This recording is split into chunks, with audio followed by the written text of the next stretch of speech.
Hi, buddy. I'm a big fan of the podcast, and I'd just like to know,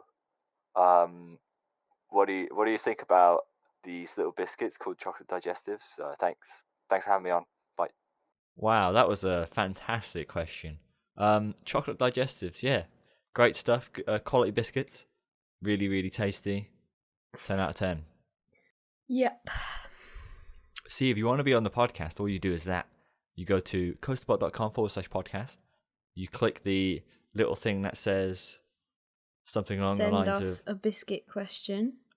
What? Question about biscuits. Don't send us questions about biscuits, please. That's all we're going to get now, isn't it? No. Yeah, no, it says send us a question via voice message. Put your own voice message on.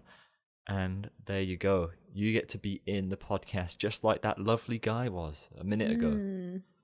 What a swell person.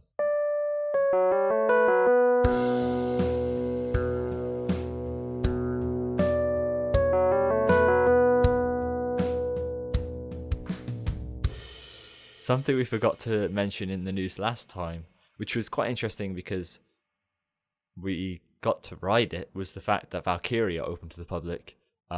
So around, I think it was the 10th of August, Valkyria, the dive coaster at Liseberg in Sweden, opened. It became Europe's 5th dive coaster, I think. And that's really interesting because I've now ridden, which is a shame actually, I've now ridden 4 out of the 5 B&M dive coasters in Europe. And I've also... Somebody said you've ridden all of them. Yeah, but they forgot about Baron. And I've also ridden 3 out of the 4 wing coasters in Europe.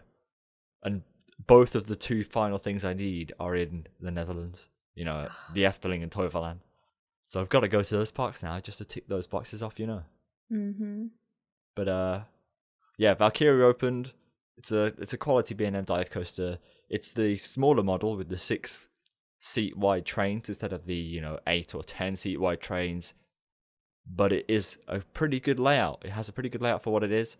It isn't the tallest dive coaster, it isn't the longest dive coaster, it isn't the fastest dive coaster, but honestly I think it's quite snappy for what it is. It has some quite decent whippy sections, so yeah, I think it's a great addition for the park.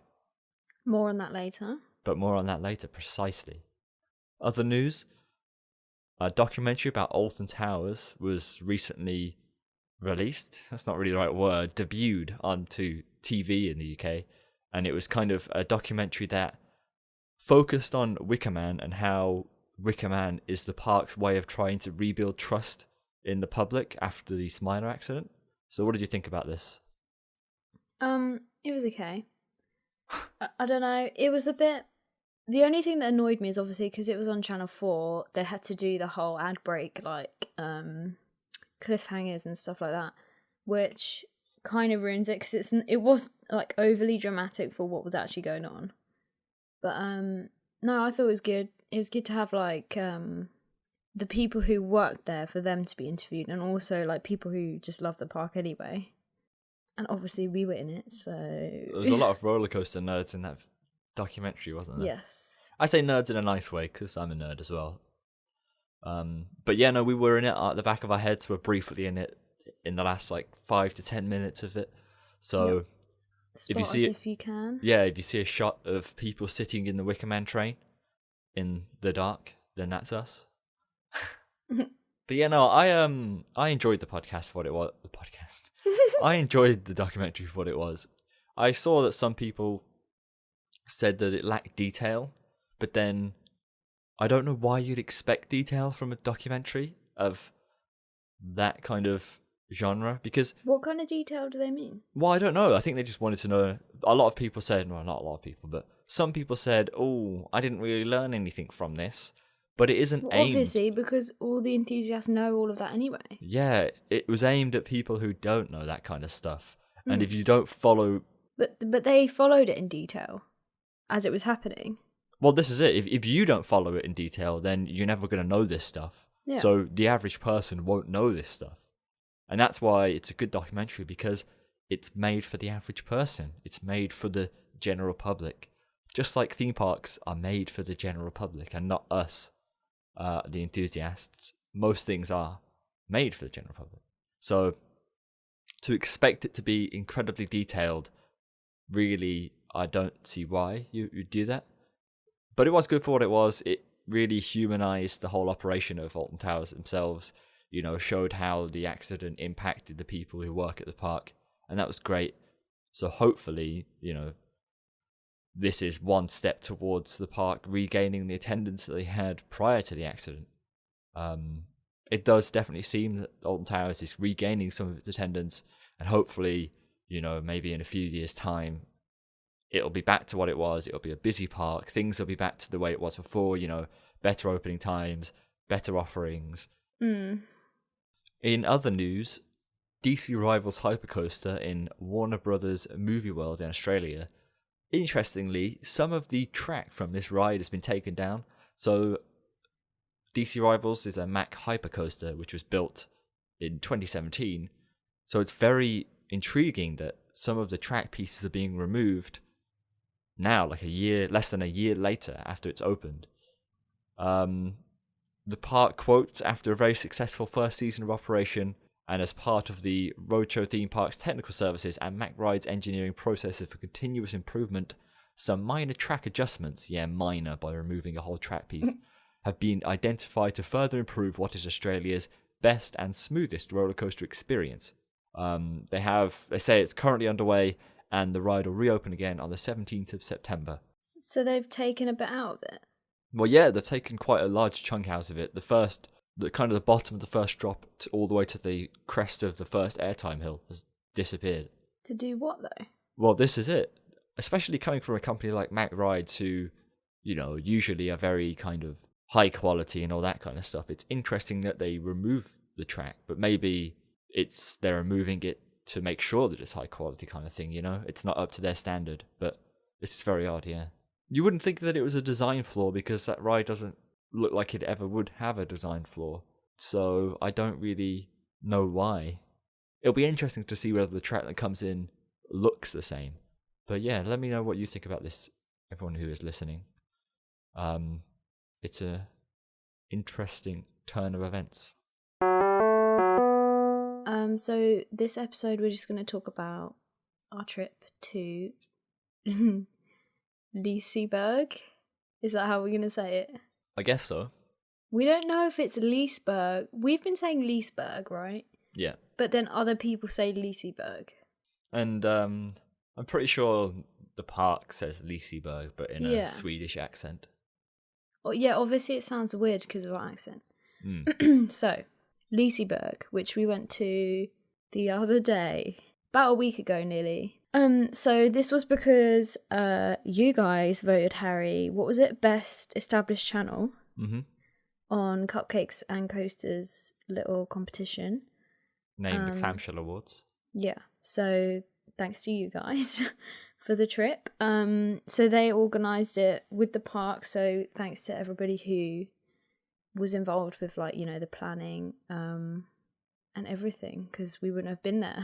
Yeah, so basically thanks to Jordan Middleton of Cupcakes and Coasters for having the competition and sending us out there, and then Liseberg themselves for sorting it all out and actually getting us there. So it was a lot of kind of planning to get there, especially since the competition happened in November of last year. So it's been a long time coming, but we went and it was good. It was very good. I just want to say we stayed at their hotel, which is called Liseberg Hayden. Is that how you say it? I don't know. You can find it on their website, but it was pretty average price, wasn't it, for Gothenburg? Yeah. And it was in such a good place. It was 5-10 minute walk to the park, and there was a tram stop that went everywhere outside, and it was just really good, really nice. Cool breakfast. So if you're going to go to a hotel, I'd say you might as well go there because of the prices are generally around that price anyway. So yeah, recommend the hotel. So Harry picked to go on a Thursday. We were trying to decide whether to go on the weekend or during the week because they open 3 till 11. So we didn't know if it was going to be busy or not. But What do you reckon? The weekend would have been worse, wouldn't it? Yeah, most likely. They have a very quite quirky opening time in the fact that they open later and then close later. So instead of a normal park, say, opening 10 till 6, when we went, Liseberg opened 3 till 11. So still 8 hours, still 8 hours of time to ride. But we got to kind of look around at the first portion of the day and then go to the park later on and stay to the park until it turned dark. So we got some night rides in. And it was kind of, in a way, it was more relaxed because you had the whole morning to prepare. I think I prefer it that way. Yeah. Especially at Liseberg, because at night time it looked so much nicer, you know, because of all the lights and stuff. It did. It's a very impressive park. park. That's a very good park for being there at night. So basically, go on a quiet day, try not to go on the weekend because it wasn't packed, but like the roads and the pathways, the paths are really small. Yeah. And there's not a lot of actual floor space, so even when we went, even though it was quiet, there was still like loads of people. So on a busy day, you wouldn't be able to move. No, there's not a lot of floor space left. It's a very, very busy park in the sense that the rides are everywhere and they're all kind of jumbled together. So, which is really cool, but like if it was busy.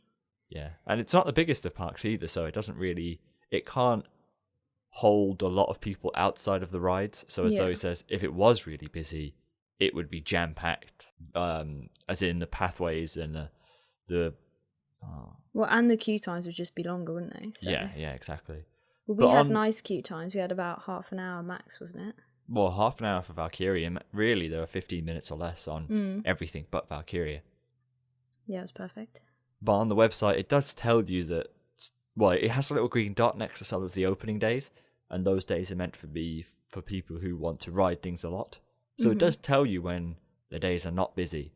But we were a little worried because it was kind of like the first week that Liseberg wasn't open all week out of summer. So it was kind of the off-peak summer season. So we were a little worried that, you know, everyone who wanted to go Monday to Wednesday who couldn't would instead go Thursday and it would be really busy. But fortunately, it was pretty much dead. Bang on. Yeah. We got to ride everything lots of times. We got to pretty much experience most things in the park. So it was a great day. We chose a great day, fortunately. So that's our top tips. Go on a quiet day and stay at the hotel because it's nice. Well, that's pretty generic tips for all parks, really, though. Yeah. Yeah, but sometimes it's like, you know, you could get a different hotel that's basically the same, but for cheaper. But for this place, you know, they're all kind of the same price. Liseberg Hotel is a good one to go to. Because you never know, do you? This is true. Go on then, what are your overall impressions of the park from your novice perspective? Novice. 9 out of 10. Okay. I liked it. Because, I don't know how to explain it. You kind of have to go there, but... So, it reminded us of Blackpool, didn't it? Mm-hmm. The whole, like, layout and the...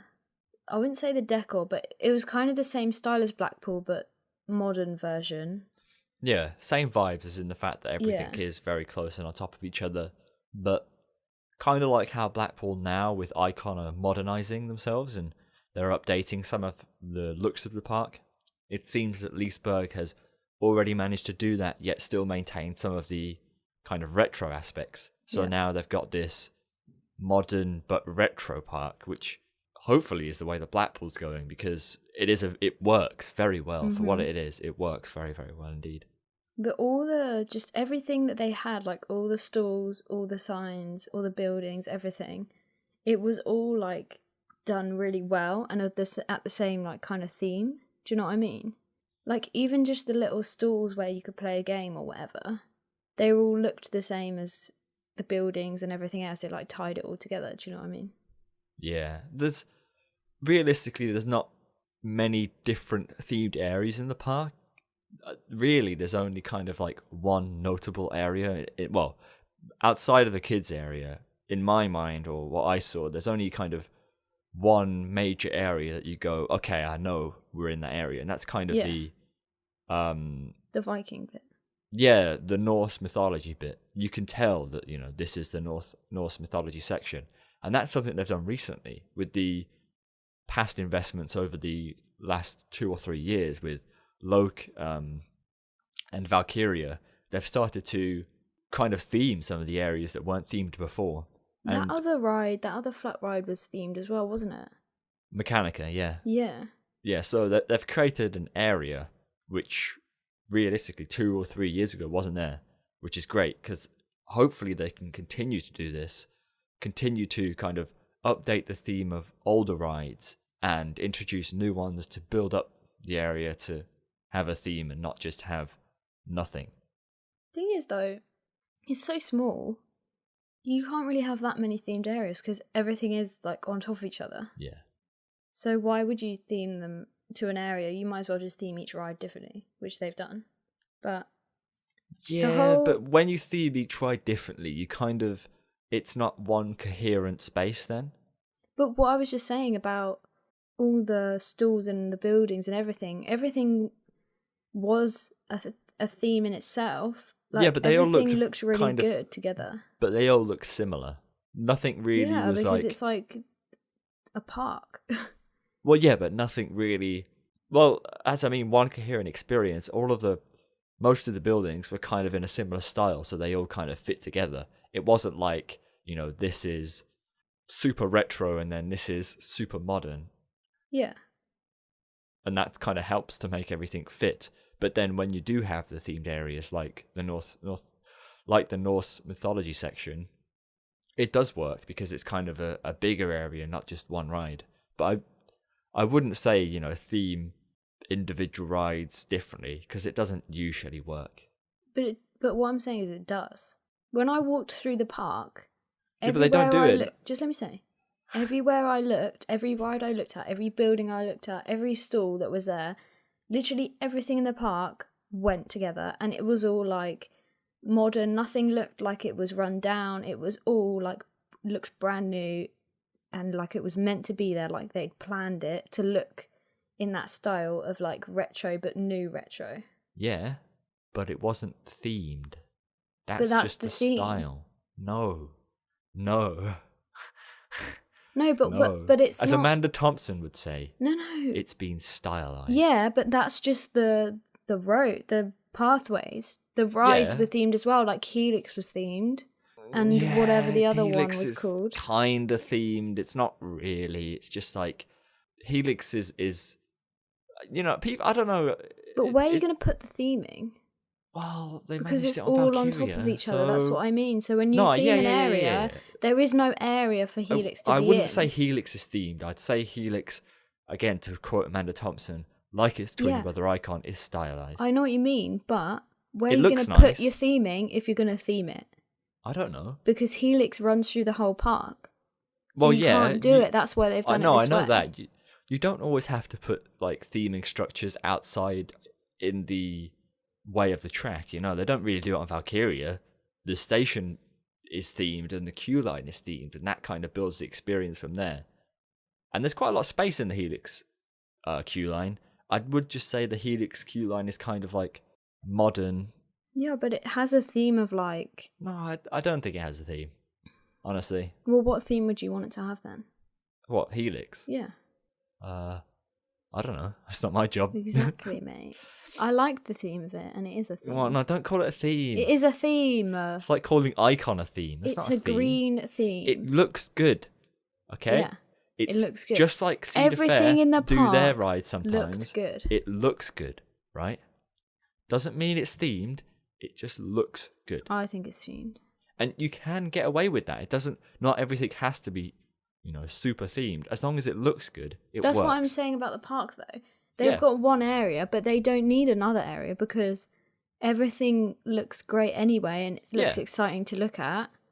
But it all fits. But it was nice for Valkyria and like Boulder and all the flat rides there to have kind of a different feel. Yeah, but that's it. You can't really fit another one in. Well, no. I don't know where that is kind of a main section, really. So I don't know where else you would put a themed area now. But yeah, the park has a style, very much a style, not a theme, but a style, and it works as Zoe says it works. But it's not a theme. Just like Blackpool isn't themed. I didn't say the park was themed. I said Helix was themed. It's not themed. How is it themed? Because it has the green thing going on the entrance for is it. rubbish to Helix. The queue line is let's long not and cry stupid. about it, yeah. The soundtrack's pretty good though. The station's alright. It's not that great. I think it's good. I don't know why you put it Yeah, down. no, What else do you want? It had 2 Helix signs. Oh, come on. You've got to And admit all that the entrance to the ride was absolute garbage. But what else? Garbage. What else are you It going to was. put there? It was a sign followed by a small door with literally just a concrete room with some stairs. And then it opened up into the nicer, Yeah, but they can't really really long do and much twisty about metallic that because area. that's where the I know, ride but starts. it doesn't look good. Well, what are you going to suggest to do then? I don't know. Valkyrie had a nice entrance, didn't it? With its Exactly. massive... Yeah, because they were outside. You know, they had space and an area to do. Yeah. They had space and made Valkyrie Station blah, blah, blah, massive blah, for no blah, reason, blah. but that's okay. Anyway, You and your theming. Helix, not themed. Very the good actual ride, mate. How was the actual ride? Okay, so Helix as a coaster is ultimately fantastic. Yeah. We rode it very first thing in the day, and usually first thing in the day rides aren't always their best. I remember getting off Icon first thing in the day, and I was like, yeah, okay, meh. Helix though, it kind of blew my mind straight away, which was a fantastic sign because you knew that it was only going to get better. And we didn't sit in any particular. Well, I think it was second to back. Yeah. So it's not even the back, but boy, it was fantastic on day one. It was fantastic at the start, and as I said, it just kept getting better. Anywhere you sat in that train was fantastic, and it was an experience that was kind of unlike any other experience I've had with Mack coasters. Usually they're quite tame, they're quite controlled, but I wouldn't say Helix was. I would say it was more, it threw you about, it was forceful, it was chaotic, which really I loved. And that's all the things that I like, and it was so well orchestrated, the elements really did flow. The pacing was ace. Everything about it was pretty much fantastic. If you whack a nice theme on that, 10 out of 10. Stop it. What is it out of 10 now then? Well, it's my number 2, so it's got to be pretty good. It's your number 2? Yeah, I decided it was my number 2. What? It's very good. No way. Yeah. That's hilarious to me. That is hilarious. Why? What do you think it is? It's your number 2? Yeah. Oh my god, so Smiler's number 3. Yeah. Gutted. Why? Where is it for you? I don't know, I don't have a top 10. Come on, surely it's number 1 for you. If your previous number 1 was Wicker Man, it's better like than having Wicker Man. number 1s. It's better than Wicker Man. I don't know. It's not an Wicker Man's experience. my baby. Is it better than Wicker Man? The experience of Helix is walking 5 minutes around the queue line. Exactly. Just to get which we did like 8 times. I don't know, because Wicker Man isn't a fair test because of the theming. Yeah. All right, let's. The actual ride is better than Wicker Man. Of course, it is better than Wicker Man. No, but I still love Wicker Man as a ride. Yeah, no, so do I. It still makes Wicker Man still in my top 10. The actual ride of Wicker Man. Yeah, same. But anyway, let's not talk about Wicker Man. It was very good. You enjoyed Helix also. Yeah, and then when we went the first time, because basically, if you don't know what Helix is, I don't know what kind of ride it is, but it's a Mack multi-launch coaster. It's that, and basically, it's on the hill. Yes. So there's a massive hill, right? Yes. With like 5 coasters on it, basically. No. And then 2. They all go in and out of each other across this hill and like go up and down the hill. So, but when you're going out of the station, you're at the top of the hill because you get the escalators up to the top. And I just completely forgot that we were at the top. So we sat on the ride and I was thinking, oh yeah, cool. Can't wait for the chain lift, whatever. And we go out the station and it just goes straight down the hill. So I nearly died on the first one, but I think that's what made it better, because normally you've got to go out and then wait 5 minutes to go up the chain lift. Yeah, well, this is it. It's straight paced. into it. It's paced very well. Mm-hmm. There's no moment that you think, oh, this is really starting to slow down. Yeah. It's just boom, straight away, straight dip out the station, straight into an inversion, round into a launch. Launches aren't that great, but Yeah, but doesn't they're really like, matter. like I said to you, it's not like Icon where you start with the bad launch. No, this is You very start true. with the great hill, and then the launch is just like a little pop of energy that you don't even notice because you're on the ride. It is. It's just a way to speed you up, and it kind of just to make sure the experience carries on. And you're very right. The launches on Helix are better in that way because you aren't starting with a disappointment. Yeah. You as much start with as like one of the best bits. Well, yeah, it's great. I love it when rides instantly start as soon as they leave the station. It's in my mind the best way to start a roller coaster. Yeah. As soon as you leave the station, you go in. So, yeah, it's very good. The launches are very weak, but all of Mac launches are very weak. Yeah. They don't really do much. They just kind of give you a tiny bit of extra speed and a tiny bit of height, but they don't need to. Although how many are there? 2. The second one. Yeah. I like that one because on that one it's more of a straight, so you can see where you're going to go up and over, and they're both straights. But you can actually see where you're going and where you're going to go up. Well, it's kind of like the second one's steeper. I'm pretty sure. But it's like when you're on stealth, it's that, but halfway through the ride. You know. Oh right, because you enter an inverted top hat, so you can see where you're about to go, rather than. And it's like we're going up there, and then you go. It is good. It's such a good ride. Interestingly, something I thought Helix was going to have, which I didn't experience, maybe it does, was hang time. On the other Mac coasters, on Icon, when you're going through after the second launch, you go through that inversion and you're upside down for a while, and you kind of fall out your seat. Yeah. There's only one point of Helix, which is the end. Near the end, the Heartline roll, you get hang time. But don't like that. Do you not? No, I hate that bit. I would have expected. It makes me feel sick. I would have expected Helix to be like its brothers and have some hang time. Other than that, but it didn't. So Icon has more hang time. Yeah, it does. Yeah, well, that's probably why I like it more, because I don't like hang time. Yeah, hang time's all right, and the thing with hang time is it can kill the pacing a little bit if you have to slow down so much.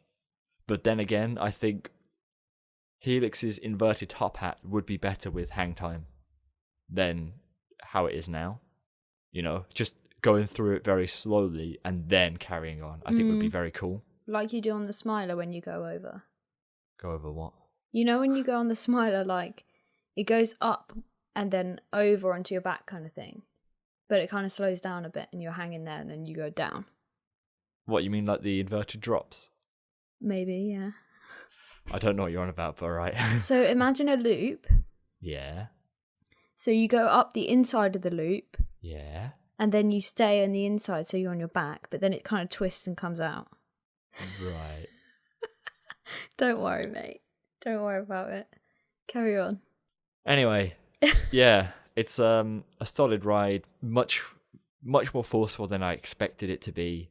The airtime is pretty fantastic. Something that's bad is the seatbelts. I was just about to say that.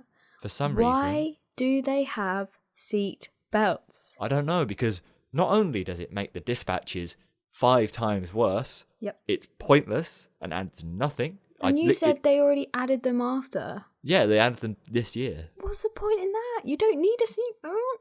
It really slows down operations, though, doesn't it? Mm-hmm. It's got to... The guys operating were getting really annoyed by the end of the day. Like, how many people just couldn't work out the seatbelts? Yeah, exactly. Because you have to put your seatbelt on first. They visually check all the seatbelts are done. Yeah. Then they put the restraints. They lock the restraints so that people could pull them down. Yep. And that really makes it very slow. Thing is, though, at the start, I was just doing the seatbelt normally and putting the restraint over the top, but then I ended up getting like a bruise where the seatbelt was like digging in because the restraint was on top of it. So then we had to start putting the seatbelt like loose so you could get it over the restraint so it wasn't digging in. I already was doing that. But wow. You've evolved. I have. You got to evolve. Especially for those stupid seatbelts. You got to do the airtime scoot, but you can't scoot back until you've left the station, otherwise they're going to stay for you. Yeah. They were bad for stapling, weren't they? Yeah, they were. They were on it, Calm down. especially on like Boulder, where Yeah, did but for Boulder, you would have died. I scooted back a little bit, and then she was like, "Oh, hello," pushed it down. Fortunately, I had more scoot room, but yeah. So yeah, generally Helix, really quality ride, really quality. Number 2. That's insane. Yeah. Well, I was thinking about it the other day, and I ranked both Helix and Boulder in my top 10. Where's Boulder? Let me get it up. Boulder is 5. 5. Yeah. So what's the top 5? Carnan, Helix, the Smiler, Woden, and then Boulder. And just to say what Boulder beats for me, which I think some people would be like, whoa.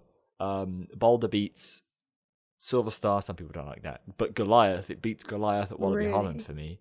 Because I don't even think Goliath is that great. It's got some good elements, but it's not that great. Beats Wickerman, beats Icon, beats Fluk von Novgorod, and then all like the Swarm and the other That's so funny. European wing coasters. What do you think it beats the Swarm? Yeah, Boulder, yeah. There you go. Boulder was the surprise because I Yeah. didn't even know it existed before we got there. So Boulder's that wooden one. I The don't know wooden anything about Intamin it. prefab coaster. Thing is, it's so boring layout. Yeah, it's the just layout's the best ride ever, you know? the layout's incredibly unimaginative and it's incredibly repetitive, but the amount of airtime you get and then It's just kind insane. of the wooden aspect, I think really helps to kind of make it better. So good. And I can Basically, it imagine, just goes round in a circle, yeah, getting hills in lower the and middle. lower, but like going up and down. Like, it's just so crazy. you kind of just go down into an airtime hill, turn around 180 degrees, down into an airtime hill, turn around 180 degrees. But it's not boring, though. No. It's no. just so funny. Yeah, so we rode that second to back first time. And again, we were kind of both blown away from it. It's Buy just it. buy it. It was, I don't know, there was just so much kind of going on. The thing with that is, when you look at it, it doesn't look like it's going to be any good. And I was just like, okay, cool, we're just going on for the credit, you know, we'll do it a couple times. And then when we went on it was like, what? How is that so good? Yeah. I think the how close you get to the structure really helps as well. Yeah. Because there's a lot of moments where you think you're going to lose your hands or something. I like the tunnels as well. The tunnels Yeah. are very Now, good, the especially in the best dark. bit was when we went on it front row. And we got to the top of the lift hill and it turns around into like the biggest drop you can imagine. And we just looked at each other like, oh my God, we're going down there. Because the drop's designed for the back, well, like the middle of the train, and Yeah. the middle of the train has some speed at that point, so it's quite heavily banked.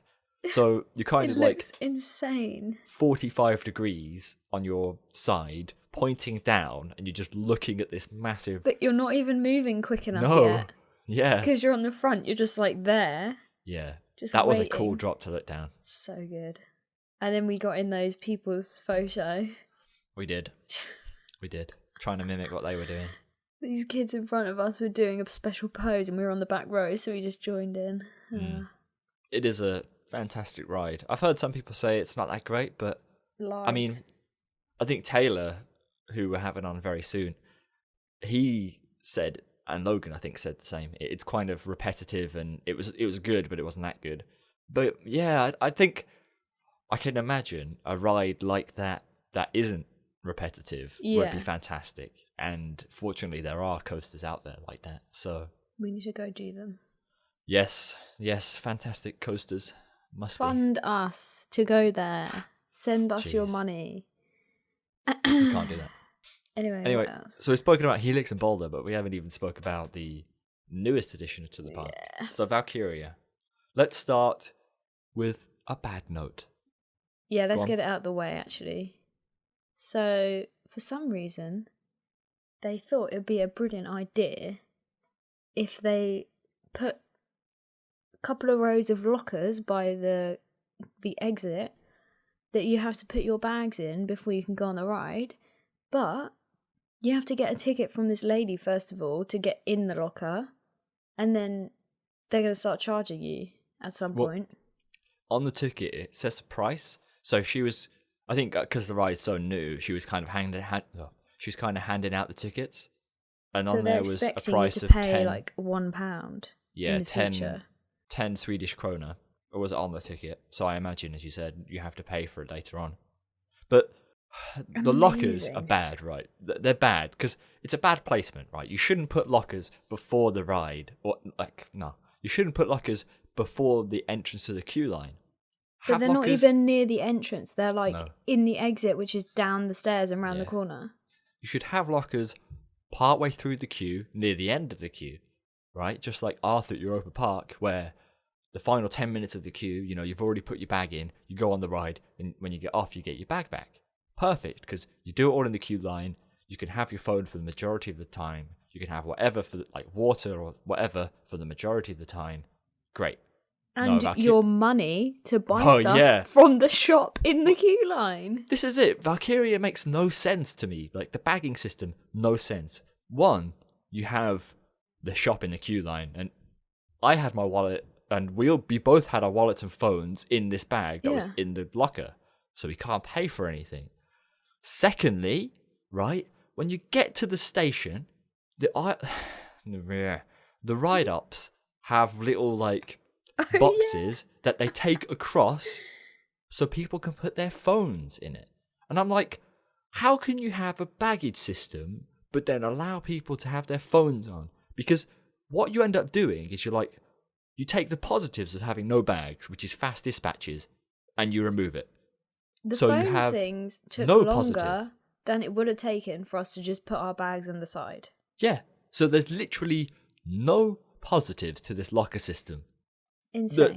The dispatches were pretty slow for what they were. I mean, this is a B&M dive coaster. You can get them out pretty quick when you have no bags, but no, relatively slow. The system is garbage because there's no space between the lockers. You can fit about That's what I one was just person gonna down say. the alleyway. If you're going to do lockers, make it an area where you can actually walk in and out. You couldn't even you had to like climb over people who were getting Yeah. in the locker. You literally couldn't get down the flipping thing. And it makes it worse because when you go into the queue line, you kind of go on top of the station, no, on top of the shop. And Yeah. there's this vast amount of space. Yeah. Perfect for a wall of lockers. But no.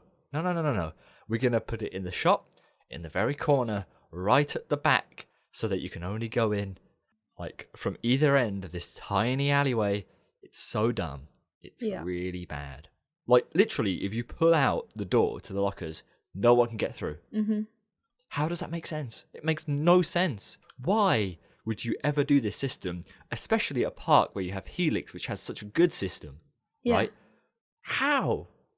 How did they think of this? It makes no I don't sense. even know why it exists. No sense. Anyway, Where did they even get it from? No other I've theme never park seen in it Europe before. has this kind of system. It's dumb. It's just dumb. It really. We got on the ride first thing. it just made us angry, didn't it? It Because did. also the other thing is, obviously we're not complaining that there was no English signs, but like because we couldn't understand Swedish, they'd put a sign near the front of the queue that we couldn't read, and I was like, "Oh, what's on that sign?" And then we looked like idiots because we carried our bags in, but it just like frustrated us before we'd even got in the queue, and then we had to wait 40 minutes for the ride anyway, and it just made it worse, And you couldn't even film in the queue line because you didn't have the camera. So, It did. It really kind of ruined the first ride, I feel. It made us angry And also, it's just frustrating. it puts you off wanting to go on the ride again because we were like, should we go on Valkyrie again? Do we want to put our bags in that stupid locker? Very, very frustrating. I really don't get why they use such a system. Anyway, Man. the ride Yeah. was pretty Forgot about solid. Yeah. It's a B&M dive coaster, It's never going to be the best ride in the world, but It's a pretty very, good for what it is. It's good for what it is, and it's a solid addition to any theme park because it's a great coaster for everybody, Most people who go to a theme park will look at it and go, wow, that looks great. And most of the people that we saw get off the ride really They enjoyed loved it. They were Yeah. loving it. Exactly. And it's a really solid addition for any park to put in terms of a lineup. Enthusiasts don't like them the most. I don't think dive coasters are the best rides in the world. I think they're good, solid rides. But members of the general public and everyday theme park goers love them. So spot on for Liseberg. Really added to the lineup. For a dive coaster, as I said before, surprisingly forceful, surprisingly snappy. The elements were great. It had a lengthy layout for what it was. The station building was themed quite well. Yeah, I love the theming. Indoor was really nice. There was some fire effects going on, and there was some projection mapping. Very nice. The station building is huge, absolutely huge for some reason. Yeah, so put it's some so flipping baggage big. areas in there. Yeah, I don't know why they made it so big. It's very odd. It stacks like a little something as well. It was stacking but all that's 3 probably trains. just because of the dispatch times. Well, yeah, I imagine they'll quickly improve with the dispatches. Mm-hmm. You would have thought that on such a coaster they already would, but hopefully, a few months down the line, they'll be dispatching well, so it only stacks with kind of 1 train, not all 3. Yeah. But no, solid ride. The drop was, it was good. We're kind of spoilt here in the UK with dive coaster drops, because I do believe that Oblivion has a much better drop than any of the European dive coasters. Do you feel the same? I do. Such a better drop. Yeah, honestly. on the back it didn't really get me on Valkyria, but the front is still scary, obviously. But yeah, it's not as good as Oblivion. But none of them pack that punch that Oblivion has. But it had a ride after it, which Yeah, Oblivion doesn't have. So it's better overall. Yeah. But yeah, it probably is the best European dive coaster. I mean, probably it must be in terms of layout. It is. And hopefully we go on to see if there are more dive coasters out there to be built. Yeah. Of a similar scale. Hopefully we see ones like Valkyria where the layout is a bit more interesting. Mm-hmm. So somebody actually asked us a question about Valkyria restraints. So Harrison said, what were the restraints like? How'd they limit the airtime? They're the B&M vest restraints, and they do limit the airtime. You still kind of get a floaty sensation as you go down the drop, and there's not really any airtime hills on Valkyria as it goes anyway, so you're not really missing much. They are a bit more restrictive, but there are pros to that, because honestly, I'm not a big fan of the B&M over-the-shoulder restraints. The normal ones on, inverted coasters and other B&M dive coasters, they're so tight. You're so close to the person next to you that you kind of bump elbows. Whereas on the vest restraint ones, you have a lot more space, and it's a lot more kind of own room Feels for you more to move. free. Yes. Well, no, not more free, because but you're like restricted. Free as in you can move your arms more. Yeah. So in that sense, good. In the other sense, meh. It would be so good if B&M just kind of ditched the restraint part of that, because then it would just be this little awesome lap bar. Like most of the other new roller coasters are nowadays, just lap bars. So it is a bit of a shame, but at the same time, it doesn't impact that much. And they were okay. Yeah, you gain some, you'll lose some. Exactly, pros and cons. One of the things that we did like was the amount of flat rides they had, because they had how many did they have? An insane amount of flat rides. A large number of quality flat rides, not just kind of flat rides, but really good ones. Good ones, yeah. And we went on that car one. Yes. Which is, I don't know what it's called. Jukebox. Yeah. The machine-y one. Mechanica. Yes. Which was awful. And the flappy one. Oh, I don't know any of their names. Aerospin, which you nearly died on. They had the drop. Does that count? The drop tower? Yeah, the drop tower. Yeah, big drop tower. Scream. What is it? What was it called? Liseberg drop tower. Atmosphere. Brilliant. Wasn't very good. I cried on the top of it. Too high. But they had another one. Oh, the what's it called? They had a scream and swing. Yeah. Which we didn't actually go on in the end, but... No, the other one. The one we went on twice. What? Loke. Yeah, Loke. That was the best one. Gyro swing. So yeah, good collection of flat rides. There's quite a diverse collection. And it's always good when a theme park has, other rides to do. On non-busy days, flat rides are great things to do. Mm-hmm. So we very much enjoyed kind of going around them and trying them all out. What were your favourites? My favourite was Loke. Yeah, I'd probably agree with that. Second, honestly, kind of Jukebox was really good. Yeah, Jukebox is so good. It's surprisingly good. I'm kind of glad we did it. Yeah. But the good thing was, like, we had such a quiet day that when we were just kind of chilling after doing a load of coasters, we could just do some flats. Yep. And there was not really much of a queue for them, so... No, so we were able to just bounce between them. Yeah, but they are worth going on if you're there, so... Yeah. Aerospin on a windy day like we had it was lethal. Yes. Sitting on the outside seat, you know, if you get it going spinning, man, I was spinning more than a revolution per second. He was going for it. So much so that I started to kind of grey out a bit. It was proper bad. Yeah. I had to stop mid-cycle. I was like, no, I'm done. You get fantastic views up there, though. So if you're not into the whole spinning aspect of those I rides, just chilled and it was great.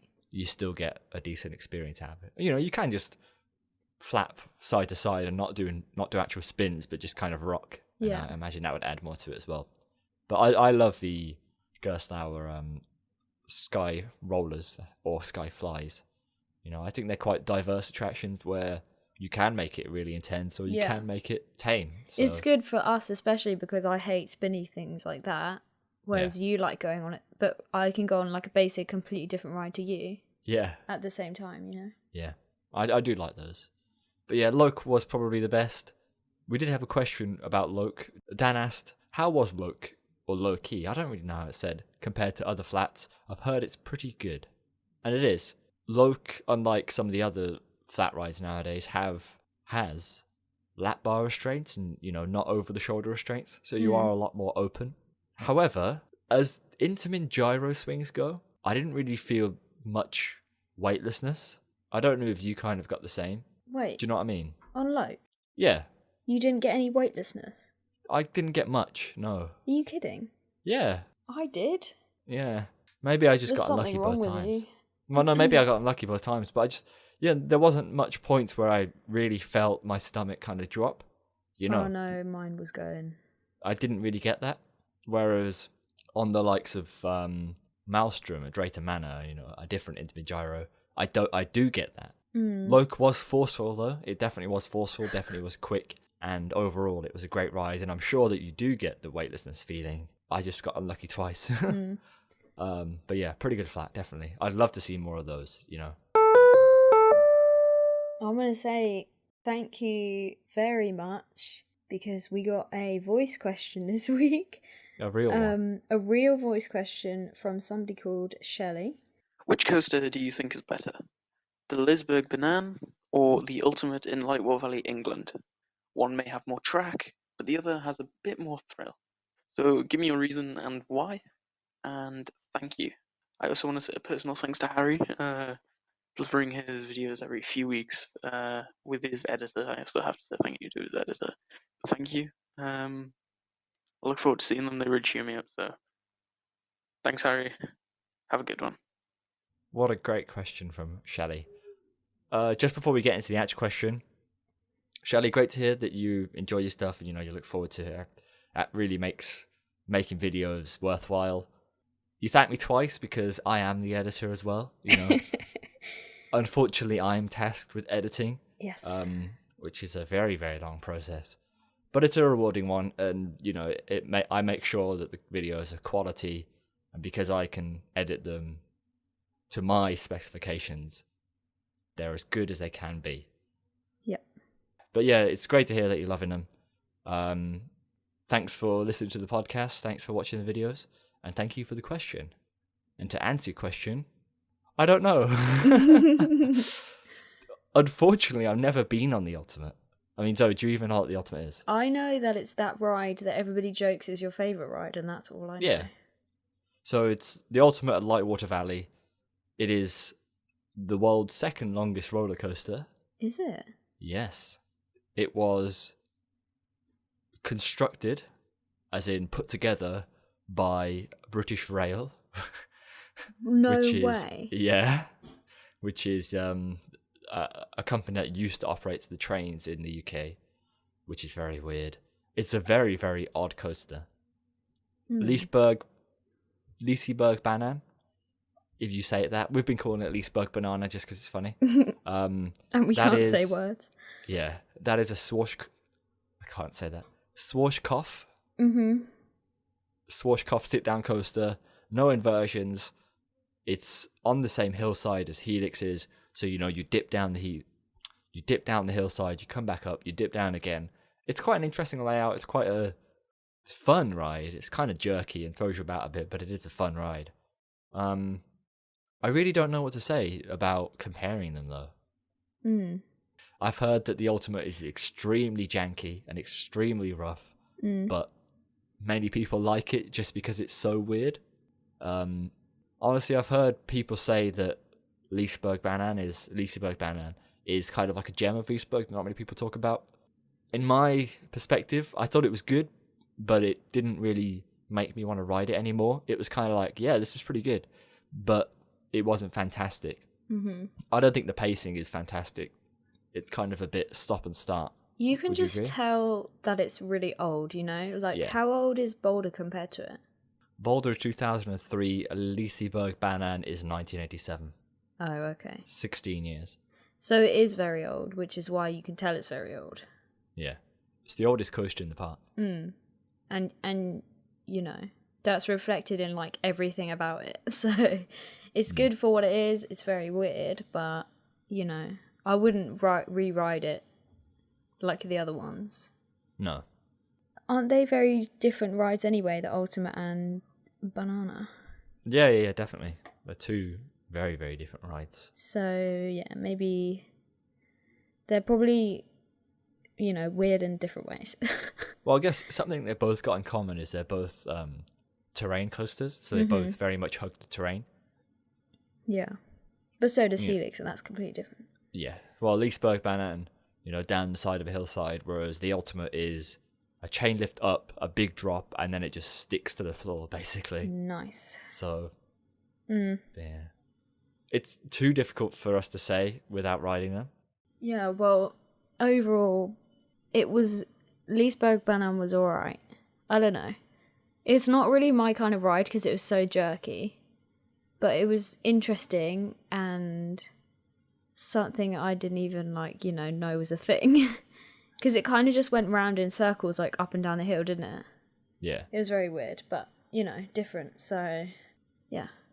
We're going to end on a question from Alex, who said, would you recommend the same trip that you did, or have more or less days there, visit other parks, etc.? So, go, Harry. You can very much get away with, on a non-busy day, with 1 day at the park. Yeah. I would have liked 2 days. Everyone would like 2 days, though.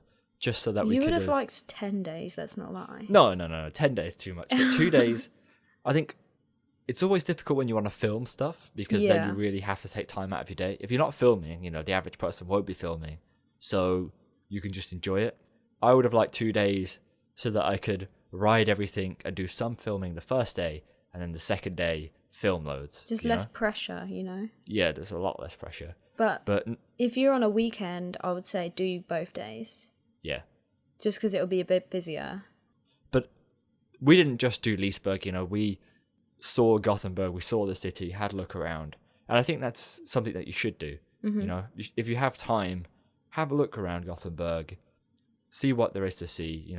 That city's got more to it than just Liseberg. So we had definitely explore. We had basically 3 half days just in Gothenburg. So we did like the city, and then we also went on a ferry out to like some little islands, which didn't even take that long, did it? No. And that basically gave you a taste of like more countryside Sweden, even though it was right near the city. So, even if you because the park opens at 3, so you could have the morning to, just have a look around. But I think the time we had was a good amount of days, 2 nights, maybe 3 nights, if you're going to do the park 2 days, I don't necessarily think you have to chain Liseberg up with other theme parks in Sweden. Yeah. Grönlund, which is in Stockholm, is the complete other side of the country, which is quite far. Then you've got Wildfire and Kolmården, which is kind of in the middle of the country, and that would be quite a trek to go to. So you probably could chain them together, but I think Liseberg and Gothenburg as a place is enough to warrant its own trip. But also, because the park's right in the middle of the city, like, it's more of a city break type thing, and it's so perfect that you don't have to go out of the city or like get public transport to try and get there. You can literally go on a city break and the park's right there. So I don't know why you would bother with the other things, because like even the Stockholm one, you could do a city break in Stockholm. You know, it's perfect for people who don't want to get a car or anything like that, you know. Yeah. That's pretty much it.